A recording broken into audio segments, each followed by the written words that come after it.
अब हम देखते हैं government of India act 1935। Simon commission report submitted in 1930 formed the basis for the Government of India Act 1935 और इस गवर्नमेंट ऑफ इंडिया एक्ट 1935 के तहत कुछ चेंजेस किए गए। बाकी चीज़ें पहले वाली थी, कुछ चीज़ें चेंज किए गए, जैसे introduce provincial autonomy and एबोलिश्ड dyarchy in provinces.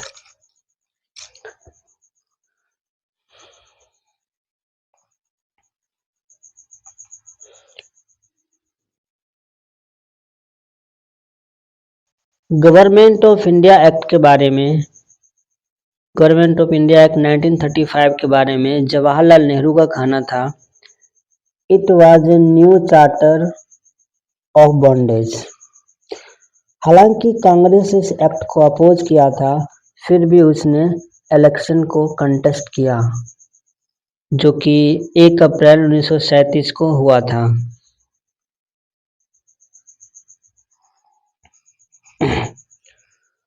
और इसमें 6 प्रोविंस में जीते, इसने कांग्रेस ने विजयी प्राप्त किए। और फिर 2 मतलब टोटल 8 ऐसे प्रोविंस थे जहां पर उसने अपनी सरकार बनाई। मुस्लिम लीग हालांकि हैप्पी नहीं था कांग्रेस के रूल से, कांग्रेस के सत्ता में आने से, इसलिए मिस्टर जिन्ना ने डिस्क्राइब किया अपने शब्दों में इसको कि Congress was drunk with power and was oppressive against Muslims. फिर आता है टाइम दिसंबर 22, 1939, जब कांग्रेस मिनिस्टर रिजाइन कर देते हैं। इसमें क्या होते हैं, एक्चुअली में the second world war broke out in Europe on सितंबर 3, 1939 और उसकी वजह से ब्रिटेन भी इस युद्ध में प्रवेश करता है। Without consulting the Indian leaders, the viceroy declared India also as a belligerent country, अर्थात इंडिया को भी युद्ध में ढकेल देता है। और इस बात से नाराज रहते इंडियंस, क्रिटिसिज्म करते हैं कि बिना आप हमसे पूछे युद्ध में शामिल है इंडिया, ऐसी घोषणा क्यों कर सकते हो, आप कैसे कर सकते हो। इंडिया मना कर देता है कि हम कोऑपरेट नहीं करेंगे, युद्ध में पार्टिसिपेट नहीं करेंगे जब तक कि हमारे डिमांड नहीं माने जाते हैं। इंडिया का डिमांड होता कि हमें डिक्लेयर नेशन घोषित किया जाए, तभी हम ब्रिटिश को युद्ध में हेल्प करेंगे। तो अक्टूबर 1939 में वायसराय का रिप्लाई आता है और वो कांग्रेस के डिमांड को रिजेक्ट कर देते हैं। उसका कहना होता है कि जो भी चीजें हैं गवर्नमेंट इन सब के बारे में सोचेगा जब युद्ध खत्म हो जाएगा। तो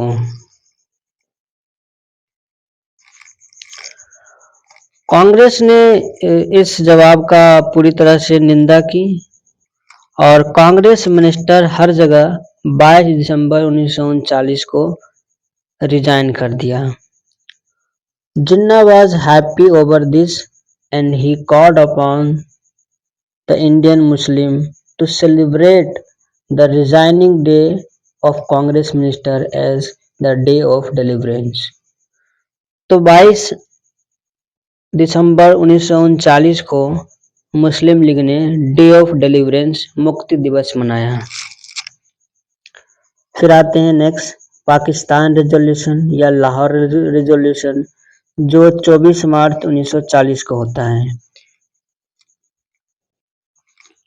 एक्चुअल में इसके आइडियाज तो इकबाल के द्वारा ही गढ़ा गया, लेकिन एक्चुअल में पाकिस्तान नाम चौधरी रहमत अली द्वारा दिया गया 1935 में।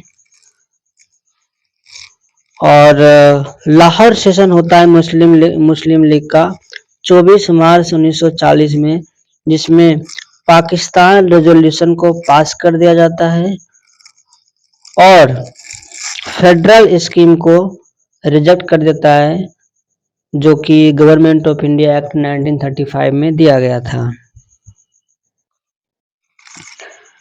नेक्स्ट देखते हैं अगस्त ऑफर, या इसको लिनलिथगो ऑफर भी कहते हैं। 8 अगस्त 1940 को आया था।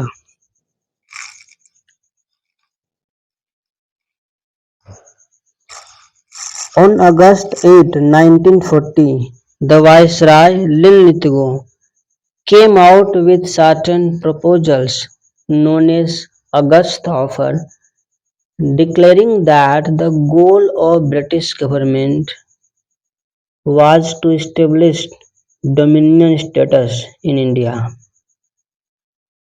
It accepted that framing of a new constitution would be the responsibility of the Indians.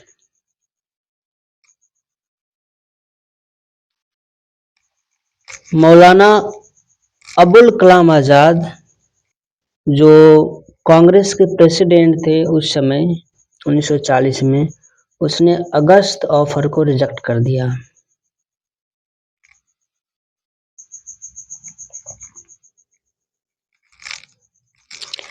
Actual में अगस्त ऑफर का मेन मकसद था कि जो वर्ल्ड वार चल रहा था उसमें कांग्रेस का हम मदद ले सकें। Muslim League, however, welcomed the offer as it ensured that no further constitution would be adopted without the prior approval of Muslim.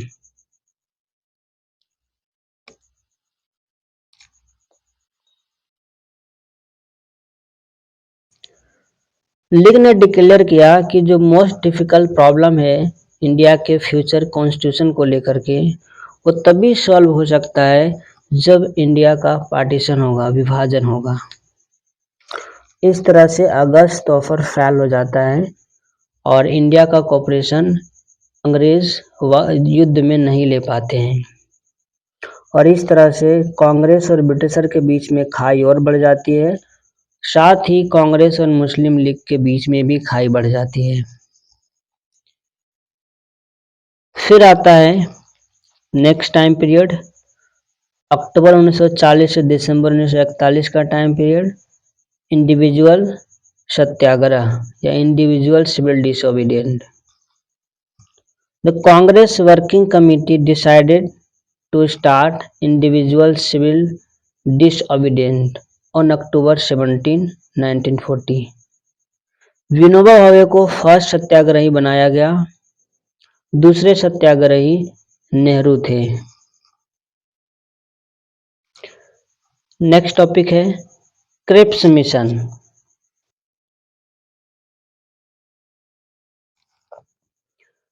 मार्च 1942 में। In 1942, the British government realized that it could not ignore the Indians' problem anymore. As a result of World War, situation worsened for the British with Japanese advance towards Indian borders. Japan Indian border के करीब आ चुके थे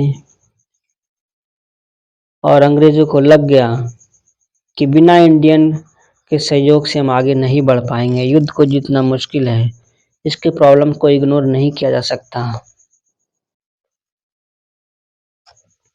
तो उसने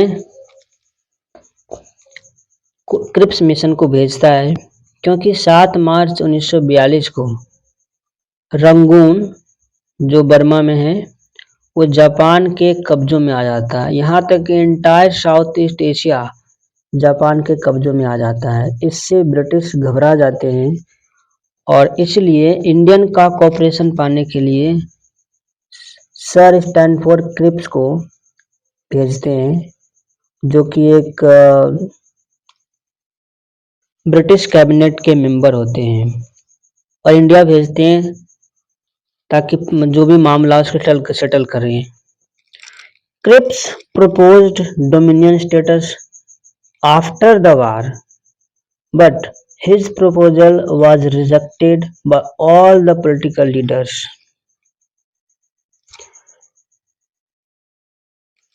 As no party agreed to accept this proposal, the Cripps mission ended in failure. Cripps mission failure में खत्म हो जाता है। ये अपने कामों में कामयाब नहीं हो पाता है। Regarding the Cripps mission proposal, Mahatma Gandhi remarks a post-dated check on a crumbling bank। फिर नेक्स्ट आता है quit India movement 1942। On August 8, 1942, Congress in its meeting at Gwalior Tank, Bombay, passed a resolution known as Quit India Resolution, जहां पर गांधी जी ने British से भारत छोड़ने के लिए कहा और इसने नारा दिया डू और डाई का, करो और मरो का। और 9 अगस्त 1942 को सभी प्रोमिनेंट लीडर जैसे गांधी जी, पटेल आदि अरेस्ट कर लिए गए, और कुछ जो लीडर थे जैसे जेपी जयप्रकाश नारायण, लोहिया, अरुणा आसफ अली, उषा मेहता, ये सब रिवॉल्यूशनरी स्ट्रगल को कंटिन्यू रखा कि बाहर में ही थे। Violence spread throughout the country. Several government officers were destroyed. Several government offices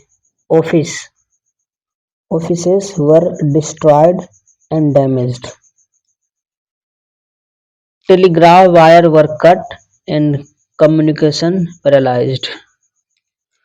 parallel government को भी कुछ जगह पर इस्टेब्लिश किया गया था। हालांकि क्विट इंडिया जो टर्म है वो गांधी जी के कैंपेनियन यूसुफ महरौली ने दिया था, और ये नारा क्विट इंडिया का दिया है गांधी जी ने, लेकिन ये टर्म दिया है यूसुफ महरौली ने। फिर गांधी जी का फास्ट आता है 1943 में, 43 में Gandhi ji अंडरटूक 21 day fast in jail, और 13वें दिन के बाद गांधी जी की हालत खराब हो गई, उसके जीवित रहने की सारी आशाएं खत्म हो गई। हालांकि as a result of his moral strength and spiritual stamina he survived and completed the 21 days fast. इस तरह से गांधी जी ने इस वायलेंस को रिफ्यूज भी नहीं किया, कंडेम भी नहीं किया। मतलब गांधी जी जो थोड़े से वायलेंस होने की वजह से आंदोलन वापस ले लेते थे, यहाँ तो बहुत बड़े पैमाने पर हिंसा हुई है, फिर भी गांधी जी इसको कंडेम नहीं करते हैं, निंदा नहीं करते हैं, इसके बजाय गवर्नमेंट को ही इसके लिए रिस्पॉन्सिबल ठहराते हैं। फिर आता है नेक्स्ट पॉइंट CR फॉर्मूला 1944 में।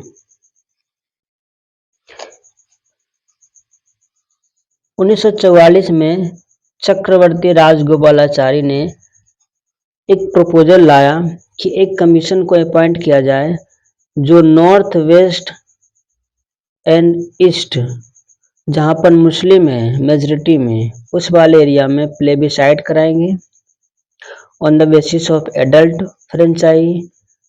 ये चीज डिसाइड करने के लिए कि सेपरेशन होना चाहिए कि नहीं, पार्टीशन होना चाहिए कि नहीं। यदि वो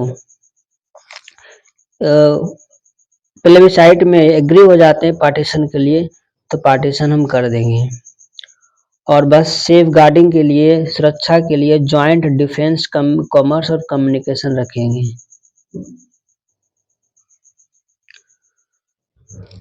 जिन्ना ने इसको ऑब्जेक्ट किया, क्योंकि वह चाहते थे कि सबसे पहले कांग्रेस टू नेशन थ्योरी को एक्सेप्ट करें, और वो ये भी चाहते थे कि north west and east India में सिर्फ मुस्लिम ही वोट दे प्लेबिसाइट में।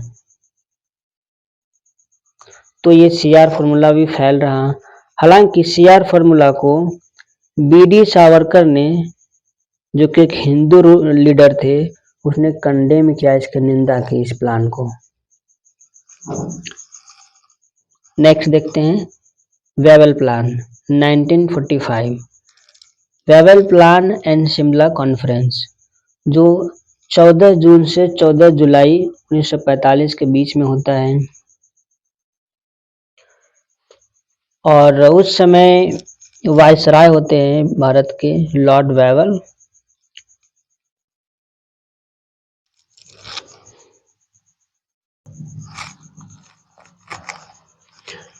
इस वेवल प्लान जो शिमला में हुआ था, उसका उनमें से एक मेन प्रपोजल ये भी था that executive council would be constituted giving a balanced representation to the man community in it, including equal representation to Muslim and Hindus। और ये जो वेवल प्लान था इसलिए भी आया था क्योंकि 1945 तक युद्ध जो लंबा चला, इसकी वजह से स्थितियां बहुत खराब हो चुकी थी। दिन प्रतिदिन इकोनॉमिक सिचुएशन खराब होते जा रहा था, अकाल पड़ रहे थे, और इस वजह से ब्रिटिश गवर्नमेंट इसके लिए मजबूर हुआ कि किसी तरह इंडियन को सेटिस्फाई करने की कोशिश किया जाए। इसके लिए वेवल प्लान आता है। और वेवल प्लान जब इशू होता है तो member of Congress working committee को जेल से रिलीज कर दिया जाता है।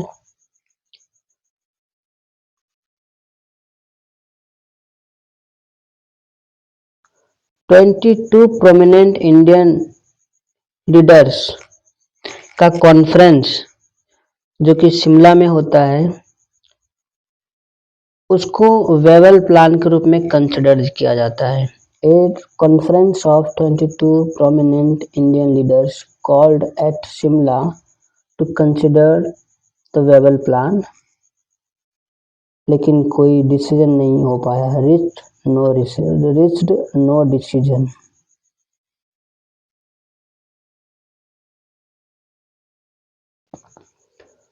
नेक्स्ट देखते हैं आईएनए ट्रायल जो नवंबर 1945 में होता है। पीके सहगल, शाह नवाज खान, गुरबख्श सिंह ढिल्लन, इन सबको रेड फोर्ट लाल किले में नवंबर 1945 में ट्रायल के लिए लाया गया। और इसको बचाने के लिए चीफ डिफेंस एडवोकेट उस समय थे भुल्लाभाई देसाई। इसके अलावा डिफेंस लॉयर थे तेज बहादुर Sapru, Jawaharlal Nehru, Asaf Ali and Mohammad Ali Jinnah.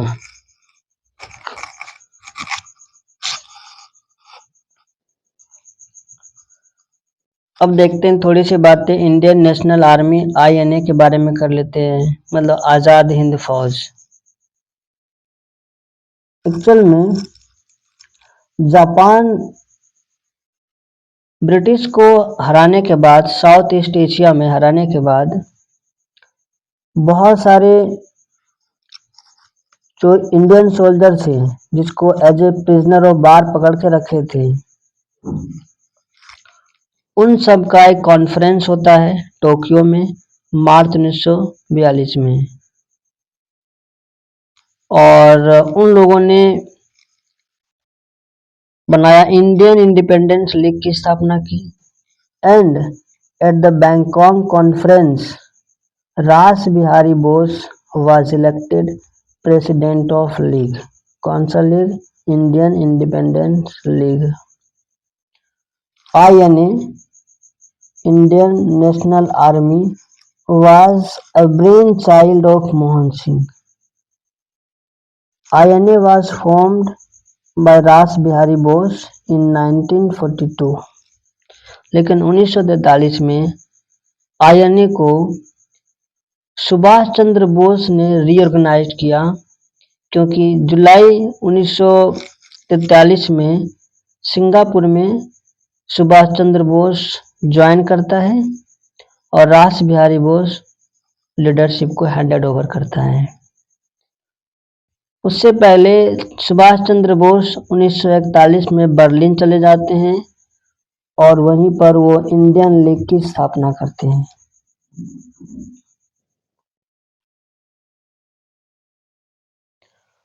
Provincial Government of Free India and INA was formed by Subhash Chandra Bose in Singapore on October 21, 1943।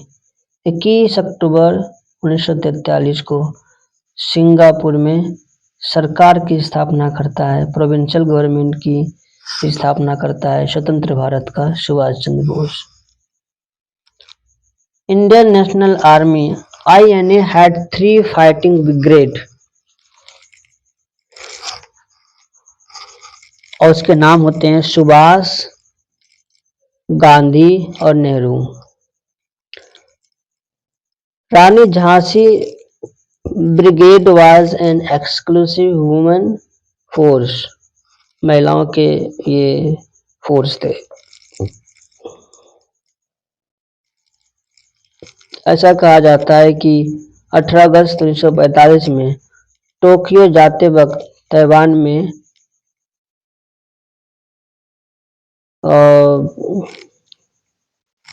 इसकी मृत्यु हो जाती है सुभाष चंद्र बोस की एयर क्रैश होने की वजह से।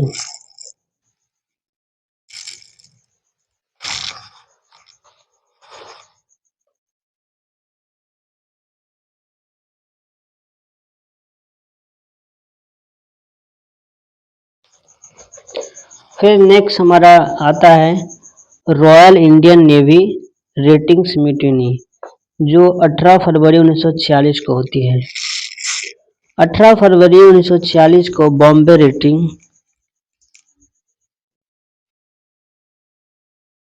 जो कि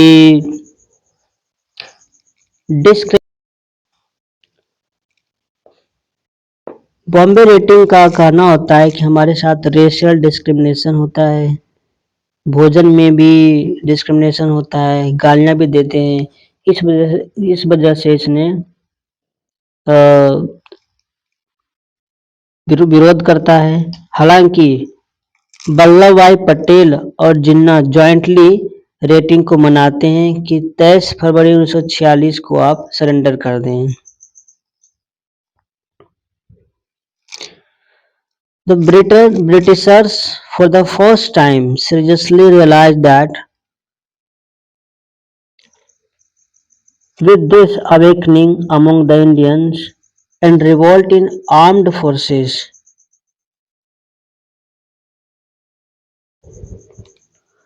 इंडिया को अब और आगे परेशान नहीं किया जा सकता और इंडिया को गुलाम बनाकर रखना बहुत मुश्किल है, क्योंकि आर्म्ड फोर्स में भी अब लोग जाग रहे हैं और विरोध कर रहे हैं। फिर आता है next important cabinet mission. British prime minister Lord Attlee made a declaration on March 15, 1946। The British cabinet mission would visit India to make recommendation regarding constitutional reform to be introduced in India। Main मकसद यही होता है कि constitutional reform किया जाए और अंततः cabinet mission plan के जरिए ही भारत के संविधान सभा कॉन्स्टिट्यूशनल असेंबली का स्थापना होता है, भारत के संविधान का निर्माण भी होता है। कैबिनेट मिशन में 3 लोग शामिल थे, एक Lord Pethick Lawrence, Stafford Cripps and AV Alexander. ये तीनों इंडिया विजिट किए थे और तीनों एक कैबिनेट मिनिस्टर थे ब्रिटिश में, दैट इज वाई इसका नाम था कैबिनेट मिशन। ये डिफरेंट पॉलिटिकल पार्टी के रिप्रेजेंटेटिव से मिलते हैं। हालांकि अच्छे जो सेटिस्फैक्टरी सॉल्यूशन नहीं देखने को मिलता है, लेकिन अंततः मिशन इस बात को स्थापित करने में कामयाब हो जाता है कि हाँ, कॉन्स्टिट्यूशनल असेंबली की स्थापना हो जाएगी और अंततः इसके जरिए कॉन्स्टिट्यूंट असेंबली संविधान सभा की स्थापना हो जाती है और साथ में इंटरिम गवर्नमेंट भी बनाए जाते हैं। मुस्लिम लीग एक्सेप्ट करता है प्लान को ऑन 6 जून 1946 को। कांग्रेस भी आधा अधूरा आधा प्लान को एक्सेप्ट करता है। फिर नेक्स्ट आता है डायरेक्ट एक्शन कैंपेन 16 अगस्त 1946 को।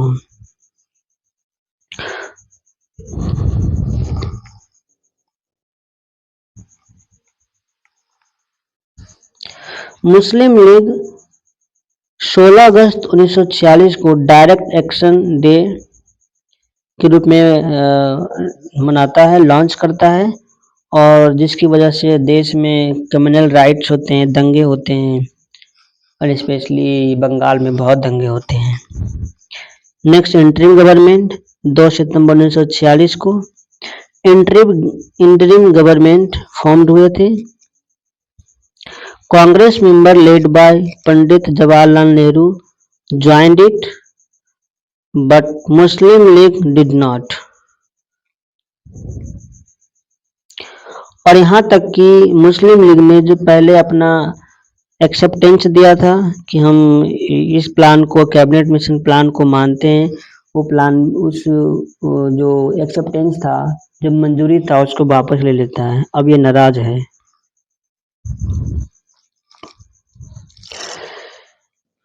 फॉर्मेशन ऑफ कॉन्स्टिट्यूंट असेंबली 9 दिसंबर 1946 को संविधान सभा की स्थापना हो जाती है। Doctor Rajendra Prasad permanent president declare किए जाते हैं और 9 दिसंबर 1946 को संविधान सभा बैठती है पहली दफा और मुस्लिम लीग इस असेंबली को ज्वाइन नहीं करते हैं। और फिर आता है इटली अनाउंसमेंट 20 फरवरी 1947 को। 20 फरवरी 1947 को ब्रिटिश प्राइम मिनिस्टर एटली अनाउंस करते हैं कि British would withdraw from India by June 30, 1948 and Lord Mountbatten would replace Wavell को हटाकर लॉर्ड माउंटबेटन को वायसराय के रूप में भारत भेजता है। और फिर माउंटबेटन प्लान आता है 3 जून 1947 को। हालांकि मार्च 1947 में लॉर्ड माउंटबेटन लॉर्ड वेवल को रिप्लेस करते हैं और 3 जून 1947 को प्लान अनाउंस करते हैं जो माउंटबेटन प्लान के नाम से जाना जाता है। और अल्टीमेटली माउंटबेटन का जो फॉर्मूला होता है, divide India but retain maximum unity, तो अल्टीमेटली यही होता है कि इंडिया का डिवीजन हो जाएगा, भारत और पाकिस्तान दो देश बनेंगे और दोनों का अलग अलग अपना संविधान बनेगा। फिर आखिरी में आता है इंडियन इंडिपेंडेंट एक्ट 1947।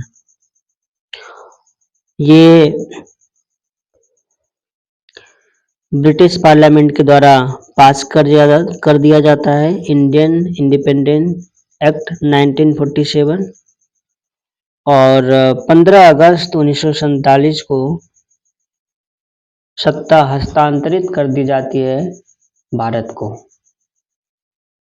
और भारत का विभाजन हो जाता है। 14 अगस्त को पाकिस्तान अपना आज़ादी दिवस मनाता है, स्वतंत्रता दिवस। वहीं 15 अगस्त को भारत अपना स्वतंत्रता दिवस मनाता है। तो इस तरह से हमने भारत की आज़ादी करा दी।